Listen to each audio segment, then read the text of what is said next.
Hi everyone, you must be wondering what will we discuss today. Today, we are from Group 3 who would like to describe our Chapter 11, Skill for Developing Others. But before that, let's meet our team. Gusti Raika Mandanu, 110, Felicia Purnomo, 041, Diah Ayu, 017, and Atika Putri, 108, with lecturer Ms. Dr. Nova Mardiana, SCMM. So, with me, Atika, let's start the discussion. Skills for developing others. In this chapter, we will cover a number of additional leadership skills that are somewhat more advanced and that pertain particularly to the leaders' relationship with the followers.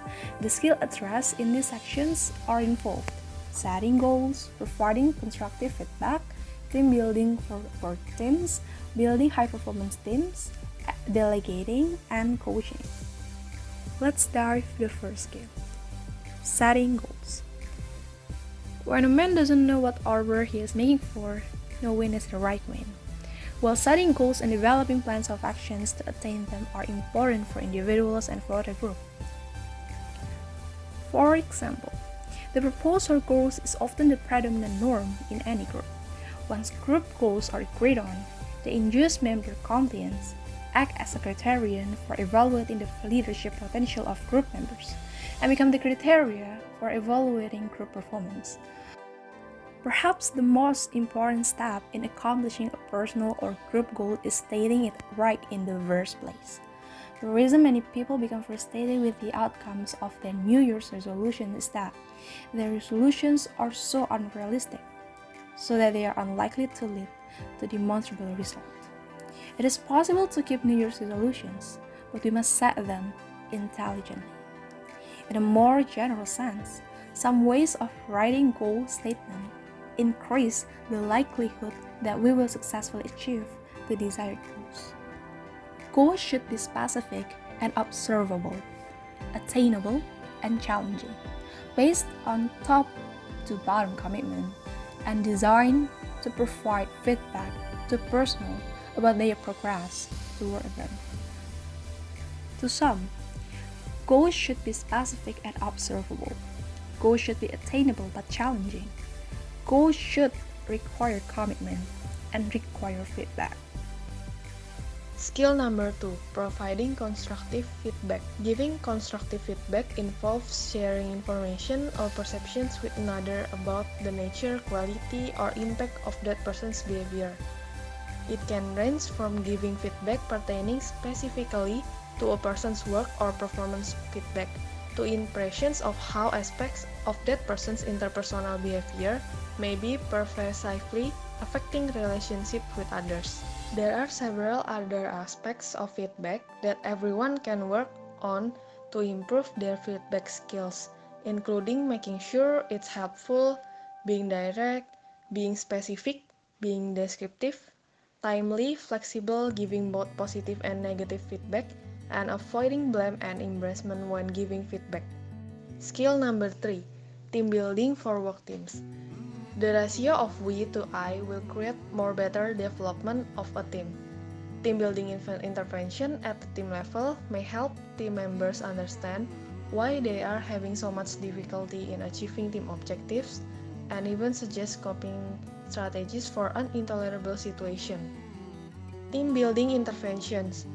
Figure 11.1 describe both the rationale start from individual, interpersonal, team, and organizations. The positive and interventions will even grow bigger as you are upgrading into the next level.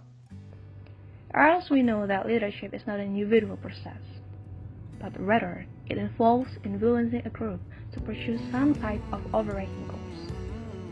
We already learned so that we know that teams vary in a number of inherent factors such as group size, norms, developing stages, and cohesions.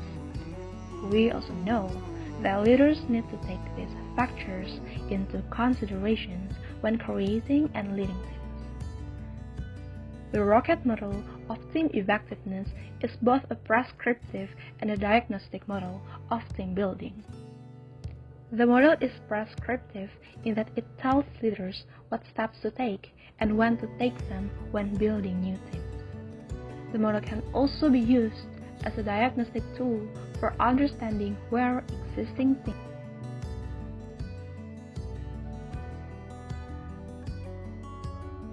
See the diagram of the rocket models on the screen. As shown, building a team can be analogous to building a rocket, just as the booster stage is critical for getting a rocket off the ground, so are the missions and talent stage is critical for starting a team. But once the missions and talent issues have been addressed, leaders need to work with team members to sort out team norms and buy-in, and so on. Teams supporting a high level of functioning in only some of these components usually report mediocre results, and those with low functioning on all the components usually achieve few, if any, results. While the following is a more in-depth description of the 7 components of rocket models. First, mission. When building a new team, the first thing a leader must do is clarify the team purpose and goals, set team performance standards, and ensure that individual team member goals are aligned with the team goals.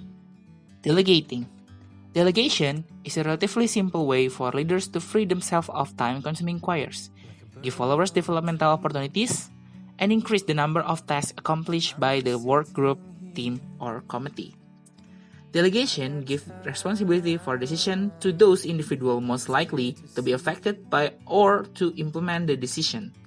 And delegation is more concerned with autonomy, responsibility, and follower development than this participation. Coaching. Coaching is really a blend of several different leadership skills. Being a good coach means having well-developed skills, determining where a follower is in the coaching process, and intervening as appropriate. The 5 steps of coaching give leaders both a good roadmap and diagnostic model for improving the bench strength of their followers. Forging a partnership. The first step in informal coaching involves establishing a relationship built on mutual trust and respect with the followers. Build a trust toward your follower is not only just an easy task. You need to make your credibility, spend your time to listening to the feedback itself. Inspiring commitment by conducting a gaps analysis. As I mentioned on the last chapter, in the goals quadrant of the gaps analysis, the leader should write the coachee career objective, and the interperception quadrant of the leader would write how the coach's behavior affects others. It is possible that the leader may not be able to complete all of the quadrants of gap for the coachee. One way to gather additional information is to have both of the leader and the coachee complete a gaps analysis independently, and then get together and discuss areas of agreement and disagreement. This can help ensure that the best information is available for the gaps analysis and also help to build the partnership between the leaders and coachee. Third, growing skill by creating development and coaching plans. Once the coachee development needs are identified and prioritized, coachee will need to build development plans to overcome target needs. In addition to the development plan, leaders must build a coaching plan that outlines the action they will take to support their coachee's development. Promoting persistence, helping followers to stick to their plan. The same true is with the development planning. Conducting a gaps analysis and creating development plan are relatively easy. Sticking to the plan is more difficult. Leader perspective. A large part of coaching is helping followers to stick to their development plans. Leader can also help to promote persistence by capitalizing coachable moments. To capitalize on coachable moments, leader must know the follower's developmental objective, be in the situation where they can observe followers practicing their objectives, and then provide immediate feedback on their observation. Transferring skill, creating a learning environment. To build bench strength, leaders need to create a learning environment so that personal development becomes an ongoing process rather than one-time event. By regularly soliciting feedback from followers, leaders are also likely to create a feedback-rich work environment. Once feedback becomes a group norm, people will be much more willing to help build a team member skills, which in turn can have a catalytic effect on group performance. Conclusions is perhaps one of the greatest misperceptions of coaching, and the primary reason why leaders state that they do not coach others is that it takes a lot of time. In reality, nothing could be further from truth. Leaders are working to build credibility, build a relationship with followers, and understand followers' career aspiration and views of the world. Although these take times, they are also activities leaders should be engaged in even if they are not coaching followers. Doing gap analysis, identifying prioritizing development needs, helping followers create developmental and creating coaching plans often with all followers. This time can be spread over a 4 to 6 week period. Finally, it is important to note that people can and do develop skill on their own. Nevertheless, leaders who commit to the 5-step informal coaching outlined here will both create learning organization and help to raise development to a new level. Given the competitive advantage of companies that have a well-developed and capable workforce, in the future, it will be hard to imagine leadership excel without coaching. Good leaders are those who create successors, and coaching may be the best way to make this happen. Thank you for your nice attention. I hope you like our video and you can share it to your friends, family, or your environment maybe. Thank you very much. See you.